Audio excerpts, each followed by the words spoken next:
রহিম।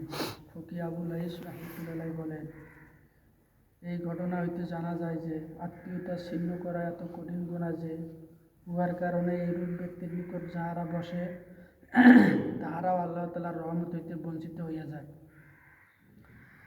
আর যে ব্যক্তি ইহাতে লিপ্ত রহিয়াছে তাহার জন্য ইহা হইতে তওবা করা এবং আত্মীয়তার সম্পর্ক বজায় রাখা অত্যন্ত জরুরি। হুজুর সাল্লাল্লাহু আলাইহি ওয়াসাল্লাম ইরশাদ করিয়াছেন, আত্মীয়তার সম্পর্ক বজায় রাখা হইতে বড় কোনো নেকি নাই, যার সব অতি তাড়াতাড়ি পাওয়া যায়।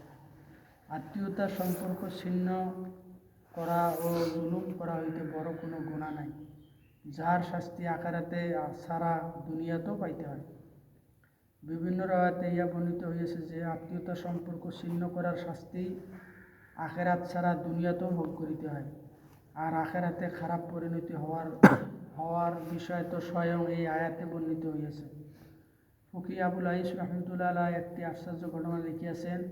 তিনি বলেন, মক্কা মুকাররমায় খোরাসানবাসী একজন আমানতদার নেক ব্যক্তি ছিল। লোকেরা তাহার নিকট নিজেদের আমানত সমূহ রাখিত। এক ব্যক্তি তাহার নিকট 10,000 স্বর্ণ মুদ্রা আমানত রাখিয়া নিজের কোনো প্রয়োজনে সফরে চলিয়া গেল। যখন সেই সফর হইতে ফিরিয়া আসিল, তখন ওই খোরাসানি লোকটির ইন্তেকাল হইয়া গিয়াছিল। তাহার পরিবার পরিজনের নিকট আমানতের কথা জিজ্ঞাসা করিলে তাহারা কিছুই জানে না বলিয়া প্রকাশ করিল। লোকটি অত্যন্ত চিন্তায় পড়িল, কেননা বড় অঙ্কের টাকা ছিল। ঘটনাক্রমে সেই সময় মক্কা মুকাররমায় কিছু সংখ্যক উলামায়ে কেরাম এক মজলিসে উপস্থিত ছিলেন। লোকটি তাহাদের নিকট মাসআলা জিজ্ঞাসা করিল যে, এখন আমার কি করা উচিত?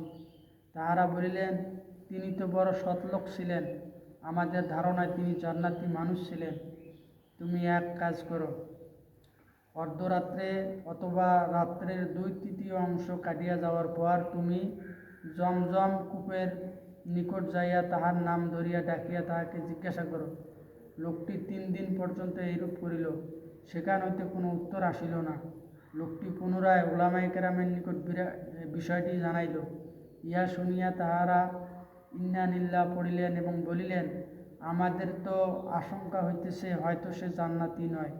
তুমি অমুক জায়গায় যাও, সেখানে বারহুত নামক একটি উপত্যকা আছে, উহাতে একটি কূপ আছে। ওই কূপের নিকট যাইয়া তুমি আওয়াজ দিও। লোকটি তাহাই করিল। প্রথম আওয়াজেই সেখান হইতে উত্তর আসিল যে, তোমার সম্পদ ওইভাবে হেফাজত রাখিয়াছি, আমি আমার সন্তানদের ব্যাপারে নিশ্চিন্ত না হওয়ার কারণে আমার ঘরের ভিতর অমুক জায়গায় পুঁতিয়া রাখিয়াছি। আমার পুত্রদেরকে বলো, তাহারা যেন তোমাকে ওই জায়গায় পৌঁছাইয়া দেয়, সেখানে মাটি খুঁড়িয়া উহা বাহির করিয়া লইল।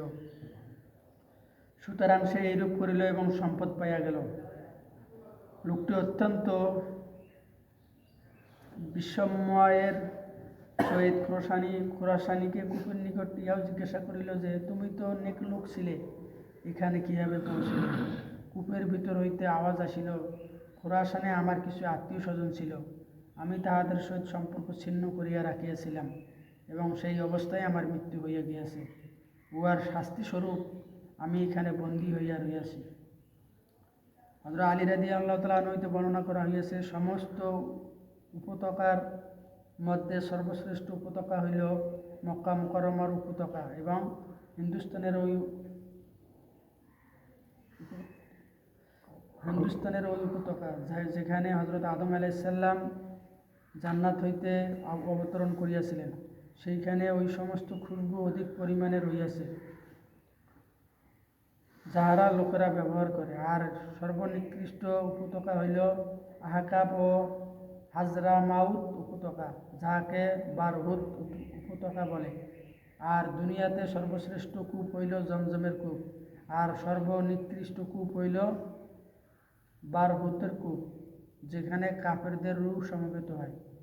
এই সকল স্থানে কোনো সময় এই সমস্ত রূহ অবস্থান করা শরীয়ত সমর্থিত দলিল নয়, ইহা কাশফের সহিত সম্পর্ক রাখে। আল্লাহ তাআলা যাহার জন্য চাহেন কখনো প্রকাশ করিয়া দেন, কিন্তু এই কাশফ শরীয়ত সম্মত হুজ্জাত বা দলিল নয়।